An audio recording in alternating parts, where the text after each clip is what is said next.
Queria convidar o senhor Carlos Biderman, conselheiro de administração do Instituto Brasileiro de Governança Corporativa, que gentilmente atendeu ao nosso convite para participar desse ciclo de debates. E ele é uma autoridade em governança corporativa, que é um dos principais temas do evento. Então, com a palavra agora ao senhor Carlos Biderman.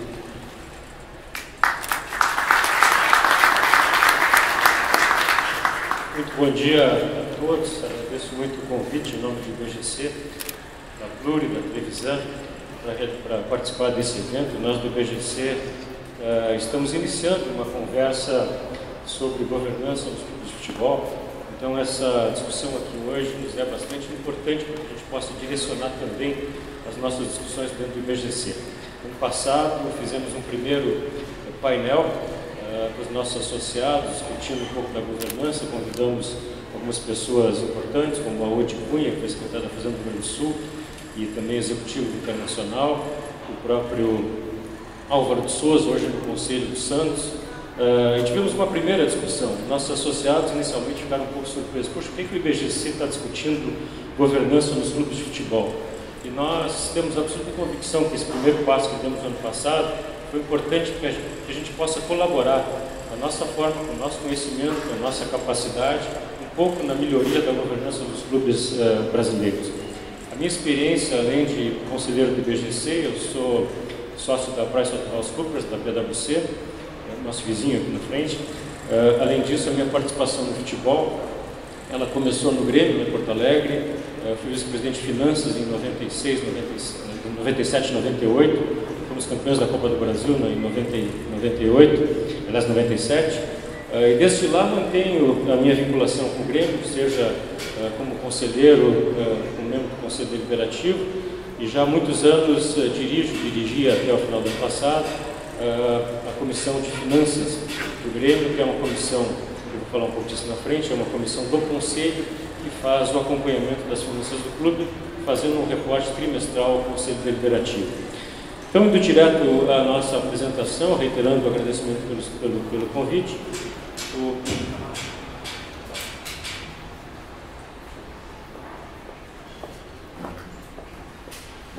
Começando um pouquinho sobre os fundamentos da governança corporativa, falar rapidamente sobre isso para entrar rapidamente nos clubes. O fundamento, a essência da governança corporativa é a ética. Essa talvez seja o conceito mais importante relacionado à governança corporativa. Quando se fala em governança, quando o assunto ética não está presente, não há que se falar em governança.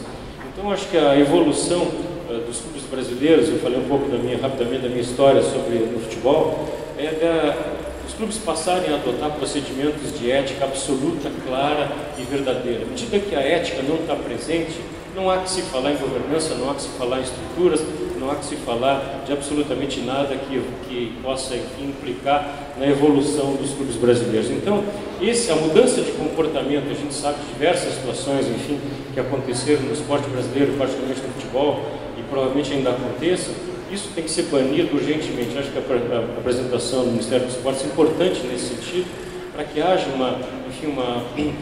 um autocontrole. Não vou pedir controle governamental, longe disso, mas que os clubes se controlem de uma forma mais eficiente para evitar que a ética seja rompida. Então, tudo que está se falando aqui tem seu pressuposto a ética na gestão dos clubes de futebol.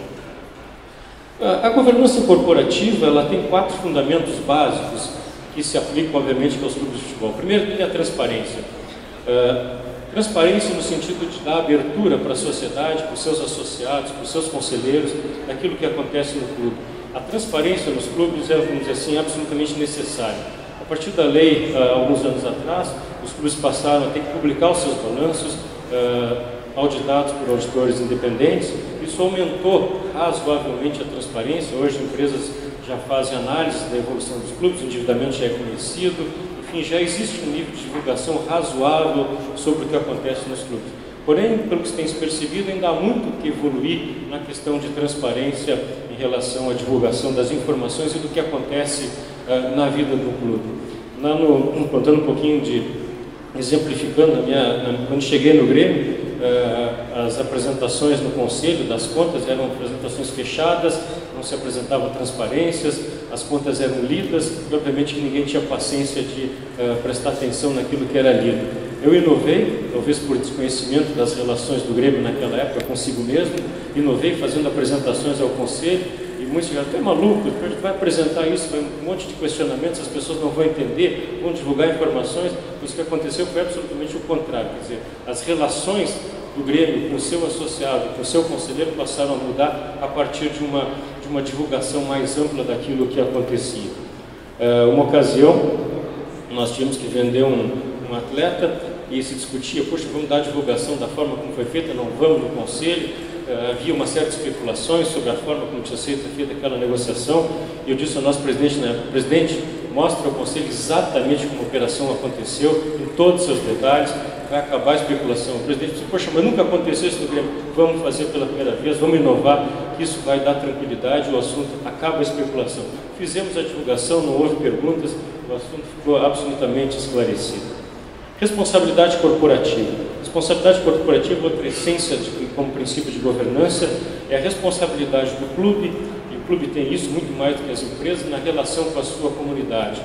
O clube é parte absolutamente integrada dentro da sua comunidade, dentro do seu estado, dentro do seu país, dentro do mundo, alguns deles, felizmente. Então, a sua responsabilidade ultrapassa muito aquela relação com os seus atletas, enfim, com os seus profissionais, com os seus funcionários. O clube tem uma responsabilidade corporativa muito importante. Então, à medida que as pessoas se comportem, enfim, integradas nessa comunidade, participem dessa comunidade, sejam, vamos dizer assim, agentes da modificação também das ações da comunidade, o clube passa a ser melhor visto, passa a ser, enfim, a ter melhores condições de participação no processo.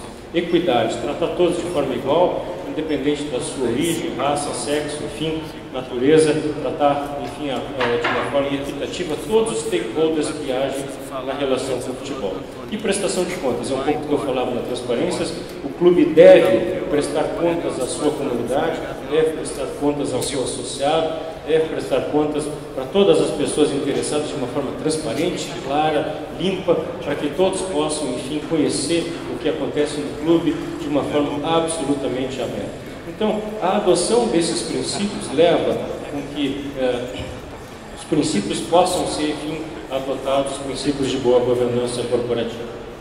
Partindo para o modelo de governança dos clubes hoje, eu me arrisco a fazer algumas sugestões sobre o que eu acho que poderia ser implantado nos clubes de futebol. Os clubes hoje no Brasil têm uma situação muito particular, diferente de outros clubes do mundo, por isso muitas vezes é difícil comparar o modelo de governança adotado ou a vir a ser adotado no Brasil com clubes de outros países. Os clubes hoje são formados por quadros sociais, quer dizer, esses são os verdadeiros donos do clube de futebol, são os sócios do clube, são os sócios patrimoniais que têm participação, enfim, no quadro social, esses são os donos. Então, todo aquele associado, aquela pessoa que se tornar associada passa a ser um dono do clube, passa a ter ingerência sobre os destinos do clube. Então, esse quadro social é absolutamente etéreo, questões políticas absolutamente relevantes, vou falar um pouco na frente sobre isso, mas essa é a essência do clube. Lá está o poder maior do clube no quadro social. O Grêmio agora vai passar por um processo eleitoral importante, uma disputa séria entre dois ilustres gremistas, agora dia 25, primeira rodada, em outubro a segunda, e o quadro social possivelmente vai ser chamado. Não existe a cláusula de barreira, todos os candidatos têm que passar de 20% no conselho, quem passar de 20% vai ao quadro social, e aí passa a ser uma campanha política, talvez tão ou mais importante que a campanha política para prefeito de Porto Alegre. Conselho Deliberativo. O Conselho Deliberativo é o órgão que acompanha a gestão do clube, que elege, em primeira instância, no primeiro turno, o Conselho de Administração, ou não. Conselho Deliberativo que é eleito pelos sócios. Esse é o órgão onde o associado, o torcedor, tem condição de participar, discutir, debater diretamente as coisas do clube. A gente entra um pouquinho mais em detalhes na frente. Conselho de Administração, infelizmente ainda são poucos os clubes que têm Conselho de Administração, mas o IBGC recomenda fortemente que os clubes adotem o Conselho de Administração, ou seja, o Conselho Deliberativo elegendo o Conselho de Administração e o Conselho de Administração atuando efetivamente como Conselho de Administração, e de novo vou falar um pouco disso na frente. Uma diretoria executiva, preferencialmente profissional, e a gente vai falar também um pouco na frente, e obrigatoriamente, pela lei hoje, a auditoria externa e a auditoria interna. Pouquíssimos clubes têm auditoria interna, e Quando a gente fala de adoção de princípios de governança corporativa nas empresas, e a gente faz uma pesquisa lá na Price em relação à adoção das principais normas de governança, a gente percebe que o primeiro passo que as entidades dão é ter auditoria interna. Hoje, infelizmente, poucos clubes têm auditoria interna. Nosso Grêmio também não tem. Eu acho que, sem dúvida, é um elemento importantíssimo de governança corporativa, a existência de uma auditoria interna, dando suporte ao Conselho de Administração e ao Conselho Deliberativo em relação à correção dos atos praticados no clube no dia a dia. Algumas questões relevantes que me ocorrem e que me preocupam na relação da governança dos clubes de futebol. A primeira delas é como se elegem os membros do Conselho Deliberativo. Obviamente que os membros do Conselho Deliberativo são eleitos pelos sócios, pelo quadro social, enfim, e aí a questão, como se elege os membros do Conselho Deliberativo? Quem são as pessoas aptas a integrar o Conselho Deliberativo dos clubes? Todos os associados? Enfim, há uma estratificação por idade, por qualificação ou não, mas em princípio todos os associados a partir de uma determinada idade deveriam ser elegíveis ao Conselho Deliberativo dos clubes. Diretoria executiva, profissional, inclusive do futebol, do que eu falava há pouco, acho que não há espaço mais para diretores, pessoas, enfim, que não sejam absolutamente profissionais para tocar o dia a dia dos clubes, nos seus diversos enfim, setores. Estabelecimento de todos os quesitos hoje usados pelas empresas para avaliação, como o VSC, por exemplo, todas as modernas ferramentas de gestão de avaliação têm que estar sendo utilizadas pelos clubes, não há razão para não ter, o modelo é semelhante a qualquer outro negócio. Modelo de gestão absolutamente moderno, eficiente, as empresas estão aí para dar, e diversos governos estão aí para colaborar, servir de modelo para que os clubes possam, enfim, adotar esses modelos, especialmente na questão de recursos humanos, onde muitas vezes os quadros de pessoal dos clubes são quadros, enfim, de pessoas indicadas por amigos, por pessoas, tem relacionamento com conselheiros, os movimentos políticos. Isso é absolutamente indesejável. Na hora de demitir qualquer pessoa, não, mas esse foi indicado por fulano, por ciclano, não posso, vai dar um conflito político importante. Isso é um caos, certo? Então, a diretoria executiva tem que ser absolutamente independente para ficar livre para fazer esses movimentos de acordo com as modernas técnicas de gestão e modelos de avaliação, como sugeriu o BSC, por exemplo. Modelo de remuneração aliado à estratégia de resultados, obviamente que a remuneração por resultados ainda é incipiente nos clubes, mas ela deve iniciar a ser utilizada para que não só os resultados de campo, mas resultados financeiros, resultados operacionais, as principais metas estratégicas sejam atingidas e as pessoas sejam efetivamente remuneradas por aquilo que conseguiram, por aquilo que obtiveram. Futebol, qual o papel do executivo como avaliável? O papel do conselho, do presidente do conselho, aquilo que a gente falava, certo? O presidente do conselho é o principal responsável, se ele não tiver ingerência, ele não tem como participar. Então, eu acho que é um modelo de transição, como falei há pouco, onde o principal executivo seja um profissional, que reporte ao CEO, mas ainda com uma participação num comitê de gestão, por exemplo, do presidente do conselho seria desejável, num primeiro momento, até que os movimentos culturais e políticos possam entender esse processo de independização do futebol, de profissionalização da gestão do futebol. O orçamento como instrumento de gestão, a gente sabe que os clubes fazem orçamento, tem essa peça no seu direcionamento estratégico, porém o cumprimento das regras orçamentárias varia de acordo com os resultados do futebol, que é absolutamente indesejável. Então, planejamento de longo prazo, com ações claras, definindo inclusive a remuneração dos atletas, custo do futebol, investimentos em aquisições, em vendas, em permutas, e assim por diante, mas o orçamento deve ser utilizado como instrumento de gestão efetivamente nos clubes de futebol. E como evitar interferência política na gestão, é aquilo que eu falei há pouco, enfim, de encontrar os mecanismos para eliminar essas interferências. Por fim, como acomodar os movimentos políticos na gestão dos clubes? A questão das comissões e comitês do Conselho é uma forma de acomodar, ou seja, dar participação aos diversos movimentos políticos para que eles possam, enfim, representados no Conselho e representados nessas comissões, possam participar do dia a dia do clube, não ficar só de fora. Quem fica de fora é muito fácil criticar e a tendência é que critiquem sem conhecer o que está acontecendo. Então, a participação dos movimentos políticos nas comissões e nos comitês do Conselho é extremamente importante para que as pessoas possam participar, levar os seus grupos políticos naquilo que está acontecendo e trazer essa colaboração por forma adequada. Grupos de trabalho para análise de projetos e propostas. Quem participou da gestão do futebol sabe que todo dia surgem ideias de propostas, de projetos, de ideias para isso, para aquilo.